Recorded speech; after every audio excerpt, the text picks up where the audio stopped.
Right now, like should we do a little sesh of? I'm actually pretty sure the tangerine's in here. Do you mind if I roll through this? No, please. But we should probably. Let's just see here. Yeah. So I got the all the goodies like here. My little promo case. That's right. Gotta have them. And then you'll appreciate this, I think. So just like the Godiva chocolates or whatever, neat. right? Yes. So line it a up wide there, so selection of your, flavors. Oh, and you have your beautiful. Oh man, I gotta get me one of those. So I was just this showing guy. My Lift it down, Trey. Styles and piles. So we can see inside. It's like a mini dispensary you can carry around with you. That's right. And then all on your the flavors. inside of the label there. On the inside of the label where we're showing, we've got the types there. So Oh yes, it's just like I'm a kid in a candy store, man. That's the weed industry now, though, in general. You know, since it's like the fancy package, Yeah. ready to. you go into a dispensary, it's like going to the gelato store. You know, it's like all these So many flavors, and you don't know how to choose, and you only have to. Really, you're like trying to narrow it down, and Hold it's like this for me. Would you I just for a want second? all of Let me. them. I gotta Yeah. pick out a little tangy here for us. Yeah, the Tangy. All I right. really like the Glacial Gold product. I gotta say, it's one of my favorites that we carry at our dispensary. Excellent. For real though, And you what- guys really know what you're doing, man. And I'm a big fan for Not sure. that I don't know, but for those who don't know, what is your dispensary? The dispensary is the Cannabis Culture brand dispensaries across Vancouver, Toronto. We have one in Port Coquitlam. We had a store in Peterborough that was raided repeatedly. Yes, repeatedly. Staff arrested. And we all saw the chronicles on the internet of the. Still having some trouble. Like, it's not open at the moment because the owner manager of it is in prison. Oh my still goodness! I didn't in jail. know. Yeah. Is he? Oh, the owner of the. The owner, well, because it's a franchise location, so the partnership we have is with our friend Richard, who Right. is the owner there, and yeah, they had a warrant out for his arrest. Good I think God. he is now How out of jail as of ridiculous, eh? yesterday, I think, but it's pretty crazy, man. They arrested the staff there as well. One of the members of the staff who has a fairly young child who they actually tried to go after her kid. Okay, cool. It's pretty brutal, man. They're using every threat they can in the book.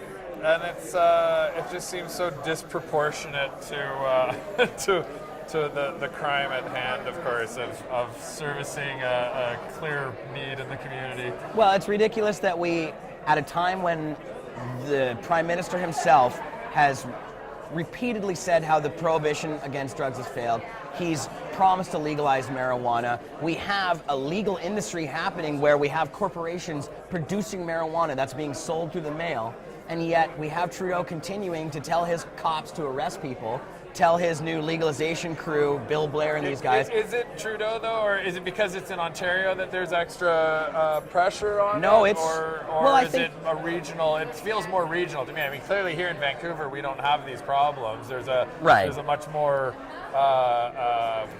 business approach to it, and maybe Toronto's just suffering from explosive growth, shall we say? And to be fair, you guys are very highly visible targets in terms of It's if true. you want to be smacking down a few moles in the It's wall, true. while the rest of them are all springing Right, well, up, and that's then- kind of why we do what we do. Of course, But, of course. yeah, I think it's a combination of both of what you're saying. One, you have Trudeau, the head of the country, telling police, telling his Bill Blair, the guy in charge of legalization, to continue to arrest people for marijuana. He's telling the police chiefs that. So they're getting their marching orders from He Trudeau. is. This is coming from Trudeau. Absolutely. Okay, They're saying I'm no, not familiar enough it's with the it. status quo. It's continue to arrest those who break the law, and we're going to continue to arrest them even though we know prohibition is wrong, and even though we know we are destroying lives by arresting people for Even though he's been marijuana. elected on a platform Elected of on change. exactly. So no, they're saying nope until we get it all worked out, and they're saying, well, that's to protect the kids though, because marijuana is It's about the dangerous. kids, eh? And what the narrative they're building now is that Kids are still going to get dispensaries caught. I hate to like break our it to you. dispensary are they're saying we're dangerous because we don't test our products and all these kinds of stuff. yeah. When at the same time And they make meanwhile, it they're illegal gonna for us make to test it. I was just going to Yeah. say they're threatening the labs to shut them down if it's not coming from an LP. Which We're not allowed that to seems test. Crazy Yeah. to me. No, it's Yeah. all a big fraud. And really what it is, it's building oligopolies. They do this with every kind of business in the world, essentially. Sure. The government will come We in, want regulate our things, Imperial hit the buddies. Tobaccos or our Right. Bacardi families or Seagram families Yeah. to still control this Exactly. new cash crop. But that's why cannabis culture is actually here, because it's about the activism. Our dispensaries are a physical manifestation of our activism. Well, and I we think- want to show an example of what it should be like. And this whole idea of pot being dangerous unless it's tested. How long have people been smoking pot without testing? No. Since all of time. All of thousands and thousands I of think years. what's dangerous is a cash crop that can be grown in anybody's basement that can destabilize Yeah. the economic controls that are in place by certain people. That's You're damn that's right. the scary part. Pot is an It's- economic equalizer that is already feeding for the last 20 years, has been maintaining economies in a bunch of different regional areas that otherwise have been abandoned by industry and precisely. trying to pass legalization that doesn't include those existing economies and those existing communities is just a recipe for failure. So Name an industry they have and- to be able to address all of the people that are already at the table, let alone the American money that wants to get in on the action at the 11th hour. I say it this way, everything can be weedified. And if you look at all the industries that exist now, cannabis actually provides, I would say, an efficiency that's not there now in certain ways. Hemp and cannabis can generate a lot for industry that's not there now. And the powers that be are scared of it. They're scared of a renewable resource that can be used to make so many things. Right. It can replace so many different things we already have in our society that are dependent on Well, geo hotspots. And I think if you look at the political history of it and the DuPont families and Right. the textile and cotton industries that were lobbying to Pharmaceutical, make sure that cotton, this oil, crop got taken out of the steel way industry. for them, Yeah. you can see who was really profiting. I have from, that picture of Henry Ford at our office on Hastings Street. We have that picture of Henry Ford swinging a sledgehammer against the side of an old car that was built completely out of hemp and was run on hemp biofuel. And in that article, Ford says something like, "Oh, hemp will replace the steel and the oil industries in 50 years." And look how it was like a couple years after that, it was made illegal. Or in that spot instead. Yeah, and if you look at it now, actually, Sensi Seeds, their company, the hemp co that they have going on in Amsterdam, they make the interiors for Mercedes-Benzes and BMWs. So they're actually, plastic, the whole plastic industry could be really shaken down to the core by what hemp can provide. And a lot of the industries are the same thing. So Yeah, I think World War I, the hemp bonus for farmers Hemp to for grow victory. Hemp for victory. Yeah, That's what I was hemp trying to for remember. victory. The slogan. Oh, I know, and that wasn't even that long ago. It was a cash crop forever. It's Egyptians for crying out loud. Yeah, So since the history of man, essentially, Yeah. hemp has been there with us. I find the economic side of this the most exciting in terms of the way that it could become. We see all these different businesses cropping up from all over the place with people from all kinds of different economic backgrounds and levels, and from the little brownie makers to the really big, Tommy Chong branded material coming Exactly. into the market. There's just such a range of It's so hard to even and follow all the all the new dispensaries stuff. and all the retail. I mean, that's the other thing. Look at all these shopping malls that we have that are empty because we've lost the video store and the Yeah. bookstore and all the regional businesses. And here's an economy solid- that can replace a lot of that. I know, right? and it's funny, all and it's these been there different for communities. years. As our technology increases so fast, so many industries are going to change rapidly. Where, as you say, a whole entire industry can just disappear overnight, like the video industry Yeah. or whatever. Yeah. But cannabis has been here for thousands of years, and people want it, and that's why the black market is so strong in cannabis. And until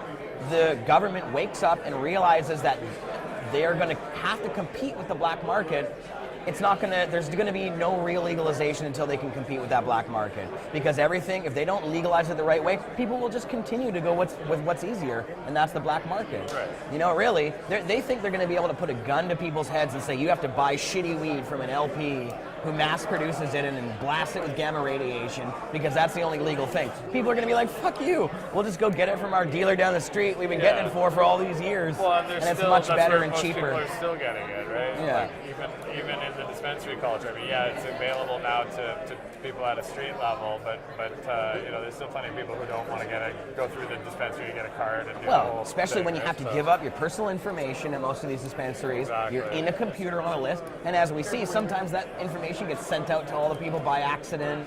You know, it just happened where a dispensary sent out a bunch of stuff by accident and everybody could see all the different members and stuff.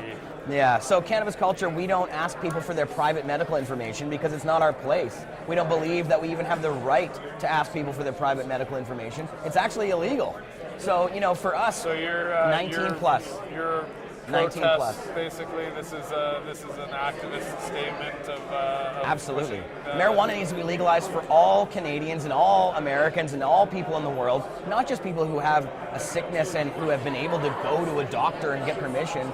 You know, even if you are sick, you shouldn't have to go to an authority figure to get marijuana because it's not dangerous. You can go to any store and buy Tylenol over the counter, and you know what? If you gave a bottle of Tylenol to a kid or even to anybody and they swallowed the whole thing, that's potential death right there. And that's in every 7-Eleven, every drugstore over the counter. You should have cannabis. It's not harmful. You could buy it over the counter anywhere. It should be, if you need to use it as a medicine, you shouldn't have to get the permission of your mom or an authority figure to get it. It's ridiculous. It's not harmful. It's less harmful than water. My mom is now really interested in cannabis as a pain cure, you know, pain and sleep medicine. Well, and she should be. And a lot of people, my grandmother, you know, a lot of people that are older people that have been suffering because of the side effects of pharmaceutical drugs for all kinds of different ailments find relief with cannabis, and there's no side effects. You know, Grandma loves that idea. Yeah. You know, if she can take something that's not going to, you know, make her all gummed up inside, constipated, and all these other things for her ailment, a natural substitute. And that's why these pharmaceutical companies are so deathly afraid of it. Of course. Because everybody's like, shit, there's an actual alternative that works. And it works for so many different things. It's the magic elixir of the whole thing.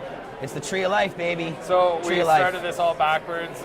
Introduce yourself. You are? I'm Jeremiah Vandermeer from Cannabis Culture. I'm the editor of Cannabis Culture Magazine, Pot TV, and the chief of operations of our Cannabis Culture chain of stores and all that kind of stuff. El Haya Pancho. Yes, I guess so. Yeah, man, it's been good for us. Cannabis Culture has been here for 22, 23 years, doing what we do here in Vancouver, now spread across Canada. You know, actually, as Cannabis Culture, we've been called that. Mark Emery has been doing it for years, even before that. Yes. He's one of the oldest marijuana activists in the country, so a lot of history here. I was running a place, 328 West Hastings, across the street from when Mark first came to town. He had his shop right next door, and Ian Hunter, my old roommate, was. We were just talking about Ian a second ago. Were you? That is so weird. I ran the after hours 328. That was Ian and I were roommates for hilarious. like 6 Wow. or 8 years. Weird synchronicity there. Yeah, I swear, that on whole my block phone, down there, I watched that all change. you're not going to even believe this. Look at on my phone right now. I just looked up Ian's work look at Ian Hunter. Not even joking, right there on my phone. That was 5 minutes ago. Wow. And how often does Ian come up? Because poor, you know, God, bless Ian. You know, it's a crazy thing, but yeah. Yeah, well, crazy stuff. He was a crazy guy, and he wound his way through a whole bunch of really interesting people's lives and situations. Like he was definitely He was a character, man. a connector in the intellectual, more serious art scene, I would say.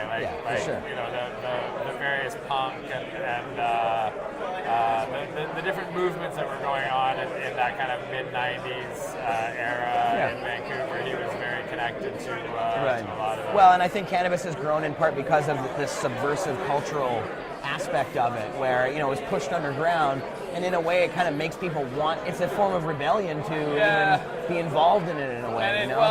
it's that everybody wants to be part of the club, right? Like you're either in it or you're not in it, right? And so it creates that you're either do 420. Yeah, you cool right? or exactly. Okay, You hip? You know, right? Yeah, that's for sure, man. I don't know. We did the. I want to get Gene on it. Okay. All right, man. Just interrupt me though. That's fine. It's okay. I'm just having an interview here. It's all good. All right, my man. Thanks, man. Cool. It was cool talking with you. Thanks for Yeah. having me on, brother. I'll Appreciate send it. you a link when we've. I think actually, I'm sure Pod TV already has a profile on our site, but Cool, man. You can actually claim it. It'd be awesome. What's that? Oh, I'm still plugged in, of course.